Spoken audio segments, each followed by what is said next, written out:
delay, I would like to invite our guest, Miss Nevada Brown from Reemi. We're honored to have her with us today. She's the product and design lead at Reemi. Reemi is a non-profit organization whose goal is to end period poverty. Reemi wants everyone in the most complex situations to have access to sustainable and desirable period products and education. They believe in partnerships and have a three-pronged approach to finding suitable menstrual health solutions and empowering the communities we work alongside, focused on products, education, and partnership. Since 2017, they have carried out several projects in which, with their evidence-based solutions, high-tech fabrics, and local partnerships, they can see the end of global period poverty. Over to you, Ms. Nevada. Thank you so much. It's so nice to be here. I will just try and share my screen for just a very brief presentation, if that works.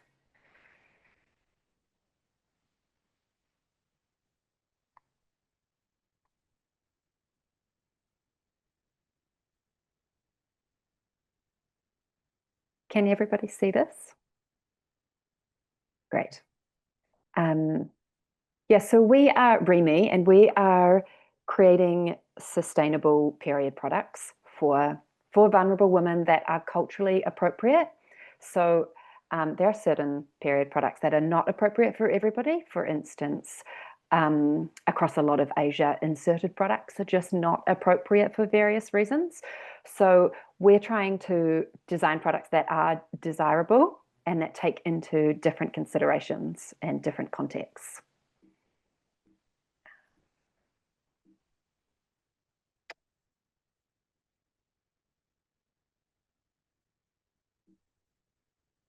Sorry, I'm just having a little difficulty here.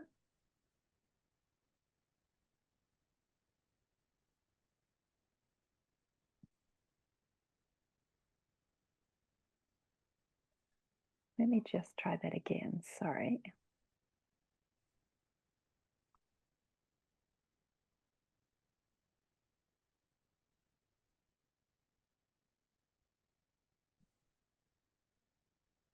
Okay, here we go. So we started our work in Bangladesh, and we actually started working with garment factory workers. So a lot of women in garment factories often can't afford period products, and what they often end up using is called necra, which is leftover fabric that is scraps of fabric on the factory floor. However, we found several issues with these. Sorry, I'm having some difficulty getting through to the next page. Perhaps I can just talk it through. I'll just do this briefly. So we found that for a lot of women, they would use cloth and they would actually wash it on the latrine floors with their feet, because touching menstrual blood with their hands was quite a taboo. And so we therefore found that the cloth they were washing on the bathroom floor was picking up all types of fecal matter. And because there's also a large stigma about hanging a menstrual product or something outside on the washing line, what they would do is they would hide it underneath their bed.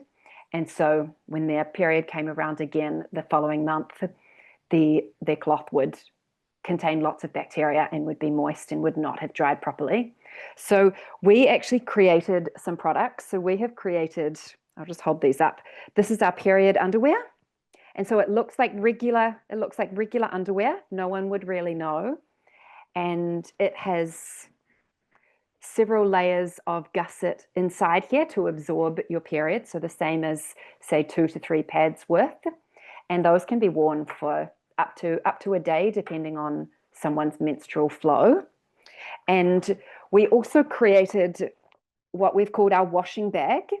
And it has a scrubbing pad on the inside, and women can actually fill the bag with water and soap and put the underwear or the cloth inside it and wash it without actually needing to touch their hands, because we found touching the blood was such a stigma. And then we have also created what is known as kind of a washing bag, a drying bag. And this bag is to enable women to dry the product outside on a washing line. So that just helps prevent women from having to hide it underneath their bed due to those stigmas. So a lot of the work, we've recently distributed thousands of products into Gaza and Lebanon. And this has also been a really great solution for women in emergency contexts, because often in humanitarian settings, disposable products are distributed once and they don't know when the next distribution will be.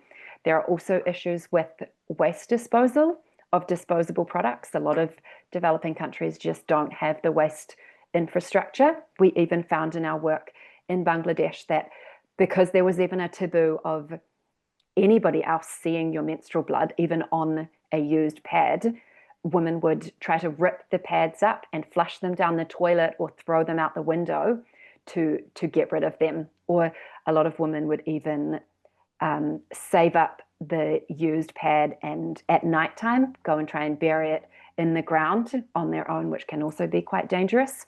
So this is our kind of three-part solution that we have designed, and we've worked in several contexts from the Pacific Islands, which is close to New Zealand. We've worked in Bangladesh, in Gaza, in Lebanon, a couple of countries across African continent, South Sudan, Mali, Central African Republic. So we've been testing these in a lot of contexts and have received really, really good feedback. And generally a woman would receive four pieces of underwear and a washing bag and a drying bag. And that will last her around about 4 years, and without needing to purchase any other products. Yeah. Thank you.